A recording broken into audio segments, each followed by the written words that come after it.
Saludos desde Madrid. Varios dirigentes demócratas lo han anunciado. El relativo triunfo de ese partido en las elecciones de medio término convertirá la arena política en el principal desafío al presidente Donald Trump.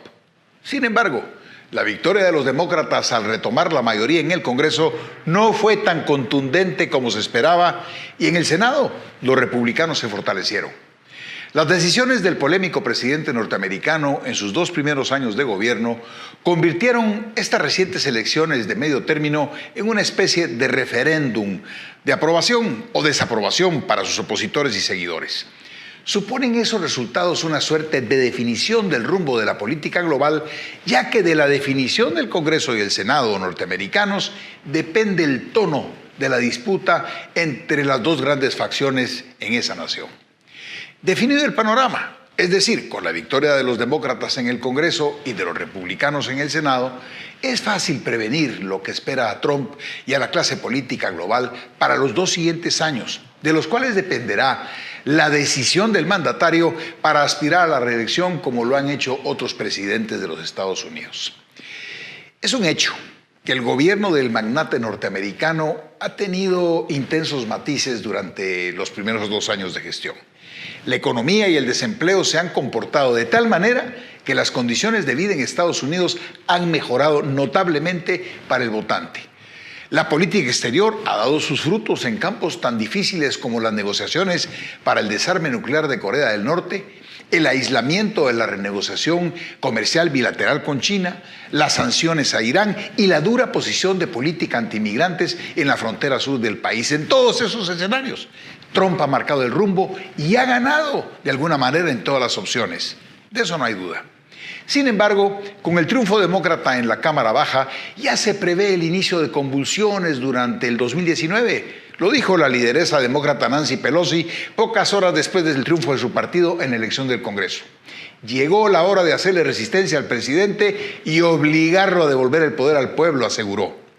En ese ámbito, el juicio político es el escenario más complejo que podría ver el presidente en sus 2 últimos años de gestión. La conformación del Congreso le augura una etapa de duras batallas en el ámbito legislativo, pues sus opositores tienen el control de la mayoría parlamentaria. Sin embargo, el triunfo de los republicanos en el Senado le garantiza a Trump mantener el suficiente poder para que la confrontación no pase a ser más que un acto político y mediático más.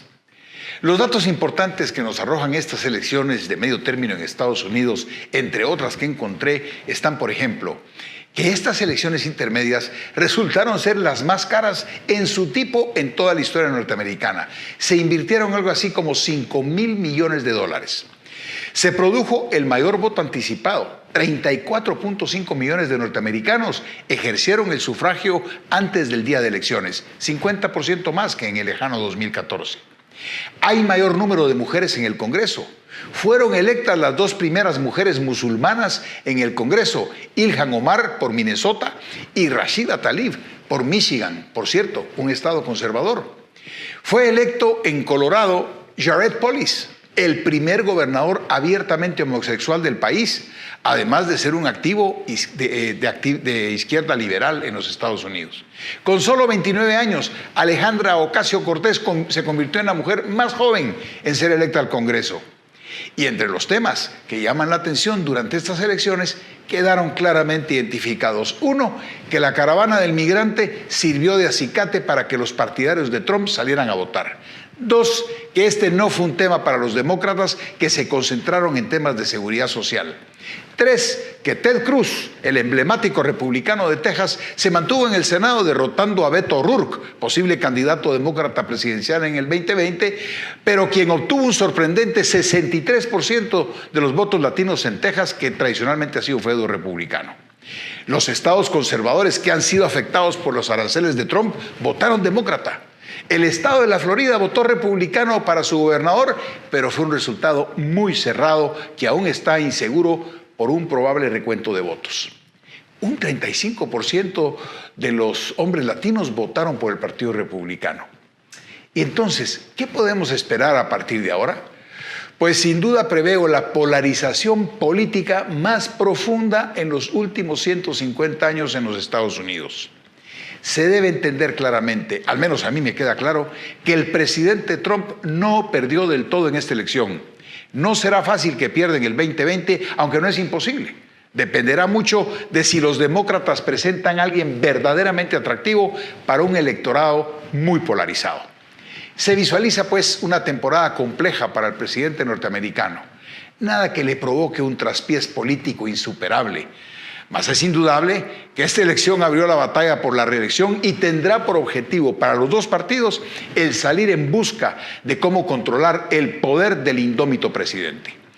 Es inusual ver un escenario tan polarizado en torno a la presidencia más poderosa del planeta.